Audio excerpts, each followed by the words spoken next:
Up where they walk, up where they run, up where they No, that's not it. Oh, yes. Poor unfortunate souls.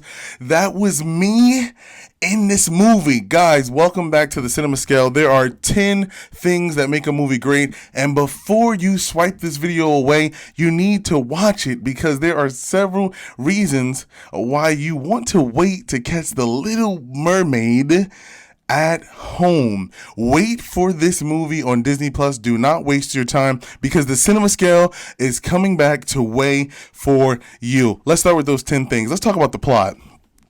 The plot was bleh. There were several things in this movie that did not make any sense. Let's talk about first thing, Eric singing. There was a scene in which Prince Eric decides to sing and throw himself around the castle area as if he is Zac Efron in High School Musical. Not working for you, Eric. Trident. His accent is disgusting, and he's not a bad actor. He really isn't, but this isn't James Bond, bro. Like, you don't have to keep up that accent as if you are still the villain in James Bond. It wasn't his best work. Melissa McCarthy as Ursula. What are we doing, people?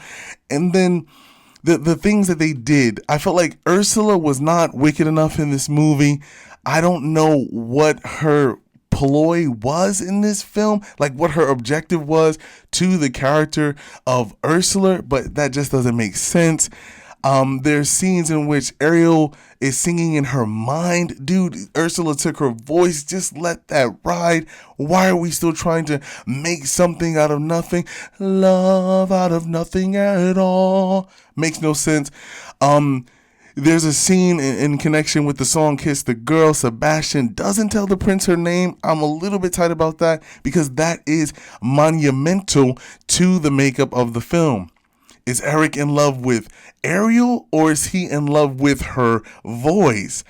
And then when it comes to her transforming back into a human, I felt like there could have been more of a love connection dynamic from her father.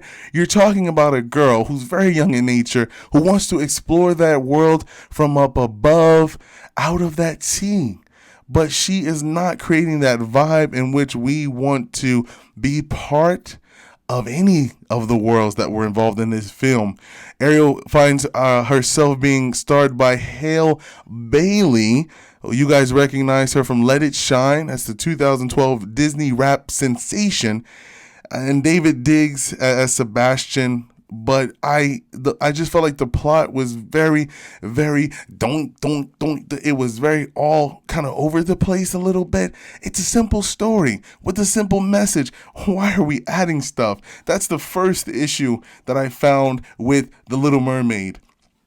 The second, the attraction, we're talking about premise and entertainment value. If you can get past all of the stuff that would annoy you as a true mermaid fan, then you'll find some sort of attraction or entertainment value. Perhaps there are moments where it's like, oh, that's cute, that's funny, ha ha ha ha. David Diggs obviously carries the comedic tone in this movie, but what was up with that accent? I'm sorry. I felt like it could have been a little bit more Jamaican, man. If you're going to impersonate a Jamaican, then you need to make sure that your accent is more thicker or thick than he portrayed. Obviously, I don't know if he was going for like more of a Caribbean style versus, but that was just whatever. So that can kind of cripple your entertainment value a little bit. And then the premise around it can be stifled when you're constantly trying to focus on that dialect. Let's talk about number 3, guys. That's our identity and depth, our theme. The theme of The Little Mermaid is about a girl who is struggling to find herself in an environment that her father wants her to grow in, right? So she's a sea girl, but she wants to be a land girl. Her father's not down with that. So the theme is family, growth, etc., etc. That was very, very missed in this film. And it was shocking because it is one of Disney's icon movies. When you think about The Little Mermaid, you think ultimate Disney. Watching this film, that's not the vibe that I got. And it was kind of sickening. Number 4, the acting. Oh my patootie. Let's say I'm gonna say that Hale Bailey did her thing as Ariel. I am a true Little Mermaids fan. I love the original, but we have to grow, right? We have to get past that, as it were. That's fine. So I'm not going to go into the details of how her voice compares with our original Ariel. I'm not going to do that. In fact, I'm not even going to mention our original Ariel's name because that's not why we're here. So Hale Bailey in the year 2023, she did her thing as Ariel. But Melissa McCarthy as Ursula, even my laptop is getting the shakes. Why on earth would you cast a not funny comedian as Ursula? And then what was her ploy in the film? Like, for example, Poor Unfortunate Souls. The only thing unfortunate about that scene was that I had to watch it.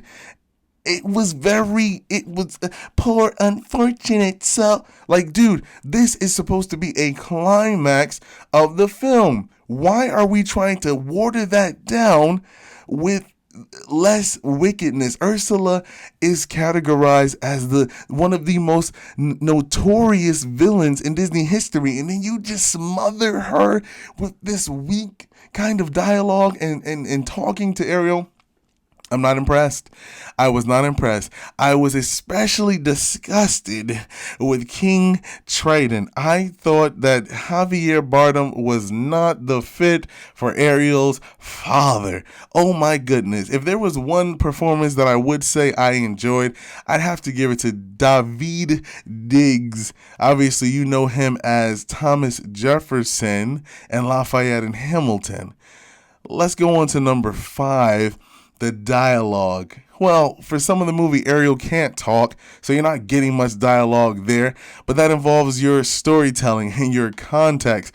It's a movie that is being transformed into a live version. So to take away from the original storytelling and the original context, that is not good. You do not want to take away original dialogue and storytelling and context because you are making a live adaptation of this film. It's sickening when they do that. It drives me to drink. Disney, stop. Leave some of those original momentums in place so that people who are adults who can actually appreciate the film instead of these 5-year-olds that people are bringing to the movie theaters who keep saying, "Mommy, is there more M&Ms left?" No. We're watching. People who have grown up with The Little Mermaid, we're watching this film to see as if it's going to stir those same emotions. The only emotion that stirred in me was gas and bloating.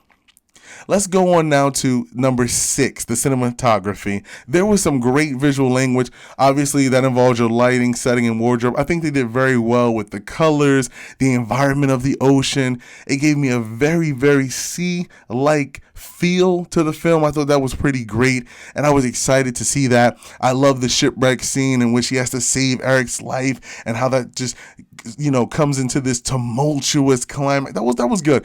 That was really good. So I'm going to have to give it 1 point for acting, 1 point for the cinematography. Number 7, I'm shaking. The editing, the pace and effect. It did drag just a little bit too long for me. The movie is clocked at 2 hours and I believe 20 minutes. It could have definitely been wrapped up in an hour and 45. There was just a lot of things that was just dragging this movie all over the place. And it's like, I'm just trying to get through it because I have to, because it's up to me to save my viewers money. So that's what I had to do in connection with this film. Number 8, the soundtrack. Oh my goodness. Guys, this movie has iconic songs in it. Songs that you put on play. Songs that you karaoke. We're talking about Under the Sea.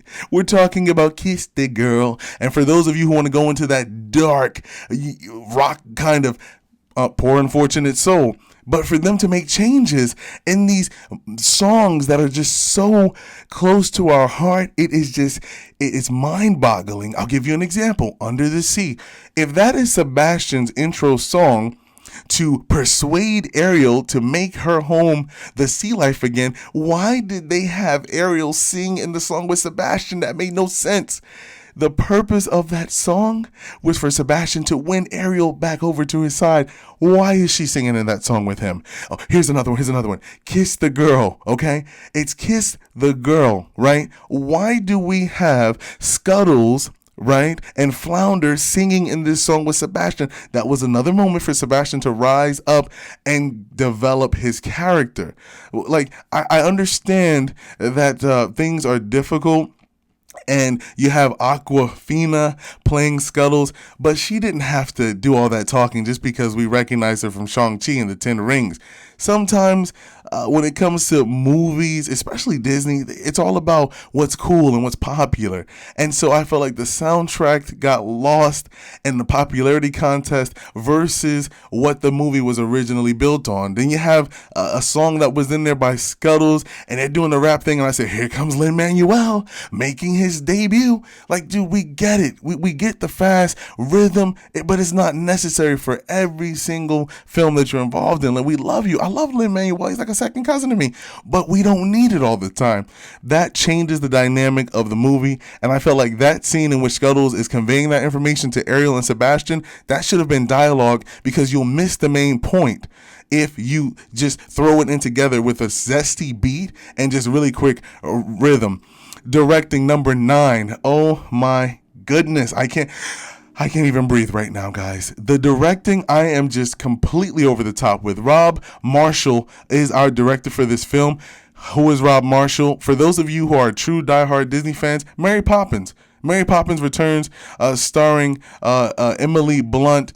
He directed that film, and it was great. We all were tripping a little like fantastic. But how do you go from Mary Poppins to popping Ariel in the back? That doesn't make any sense, Rob. It wasn't great execution. He should have kept alive some of those original things that made the movie great. If it's not broke, don't fix it, people. Leave it alone. Leave it alone, okay? So I was very disappointed with the vision and the execution we know as number 9, or the directing, because I know Rob Marshall has the potential to do more, and I'm pretty sure he got wrapped up in studio garbage, which made this film just sickening to sit down and watch, especially as someone who loves classic Disney films. Let's just try to keep that classic element rolling as we continue making these live animations. Number 10, guys, we're finally getting to the weight, the source of the cinema scale. That's our it factor. What makes it one of a kind and transcendent? I will tell you, there is no it factor in this movie. I am disappointed with this movie because there were plenty of opportunities for this movie to have it factors, but I feel like they blanketed them. They took a blanket and said, oh wait, there's it factors we can use. Let's cover those up and just throw the movie together. That's not good. That's not what true Disneyans look for when they go into a theater and sit down in front of a live animated Disney film for 2 hours and 20 minutes. Like, that is not what we're looking for, man. You got to do better. So guys, what is the cinema scale stamp? Well, acting, I'll give them the point for the acting. Let's see what else here. I'm looking through my list. Cinematography, I said the cinematography was good. That's number 2. Other than that, I think we have a winner. The cinema scale is ruling The Little Mermaid a 2 out of 10. That is my judgment. That is final. It wasn't something that I would rush to the theaters to see, and it's not going to make you love your lover any more than you already do, or for some of you already don't. It's not a date movie that you would want to watch in the theaters. I would recommend you watch it at home or even on Disney Plus. But if you insist on seeing it because you love Disney, then catch a matinee. Save some money, but do not go watch this movie on full price or in IMAX or Dolby, because you're literally getting ripped off. Well, guys, as always, the cinema scale continues to wait for you. We love you guys, and we'll catch you in the next video. Peace out.